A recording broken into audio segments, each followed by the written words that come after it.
अस्सलामुअलैकुम वरहमतुल्लाहि वबरकातुहू। उम्मीद है आप सब खैरियत से होंगे। उम्मीद करती हूँ कि आपने पिछली क्लास को अच्छे से सुना होगा और लेसन याद किया होगा। अब चलते हैं हम अपनी आज की डायरी की तरफ। सबसे पहले जो है लेसन टाइटल हमारा नेचुरल डिज़ास्टर्स था, हमने जो स्टार्ट किया हुआ है। SLO आज का है हमारा suggest ways that help to deals with natural disasters. हमने तरीक़ेकार बताने हैं जिसकी मदद से हम नेचुरल डिज़ास्टर से निमट सकते हैं, नेचुरल डिज़ास्टर्स को कम कर सकते हैं।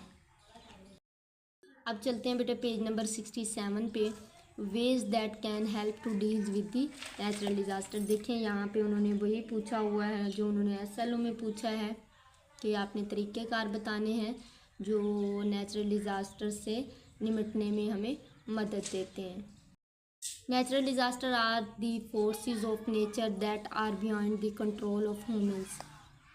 वो कहते हैं कि नेचुरल कुदरती आफात वो कुव्वतें, कुदरत की वो कुव्वतें होती हैं जो इंसान के काबू से, पहुंच से जो है वो दूर होती हैं। हाउएवर ताहम we can take step to reduce कम करना देयर इंटेंसिटी, इनकी शिद्दत को, एंड इफ़ेक्ट्स और असरात को, सच एज हम मुख्तलिफ स्टेप्स के ज़रिए जो है इनको कम कर सकते हैं, इनकी शिद्दत को और इनके।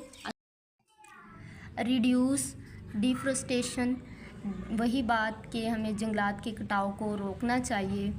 एज ट्रीज कीप सॉइल, जैसा कि दरख्त मट्टी को रखते हैं, एंड स्नो, और बर्फ़ को, इन देयर प्लेस, अपनी जगह पर, एंड स्लो डाउन फ्लड, और फ्लड के बहाव को क्या करते हैं, कम करते हैं। Dams should be made to store water, हमें जो है पानी स्टोर करने के लिए अगर फ्लड आ जाता है, सैलाब आ जाता है, तो उसके पानी को स्टोर करने के लिए हमें क्या करना चाहिए, डैम्स बनाने चाहिए।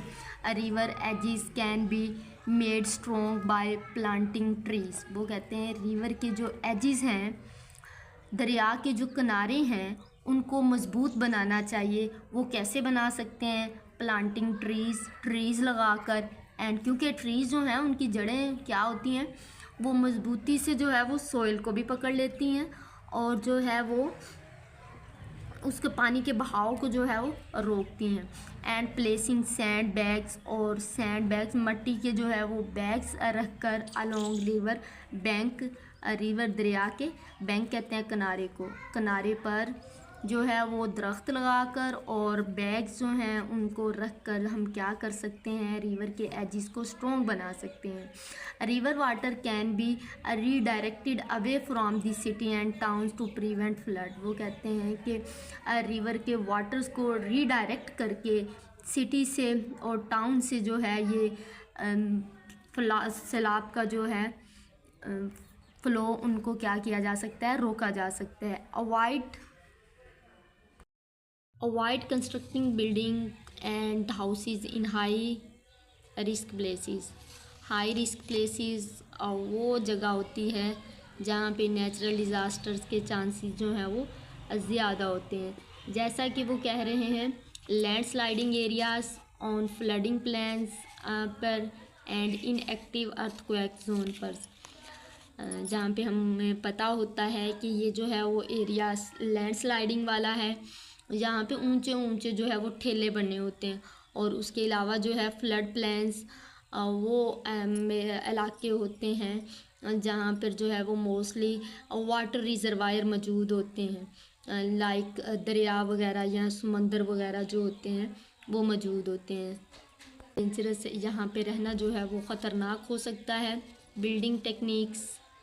बिल्डिंग जो है वो टेक्निक इस्तेमाल करके शुड इंश्योर दैट हाउसेस, यकीनी बनाया जा सकता है घरों को, स्कूल्स को, offices are not knock down in case of natural disaster. वो कहते हैं कि हमें ऐसे बिल्डिंग टेक्निक्स अपनाने चाहिए जो नेचुरल डिज़ास्टर्स के दौरान जो है वो इनको नुकसान ना हो, ये गिरे ना।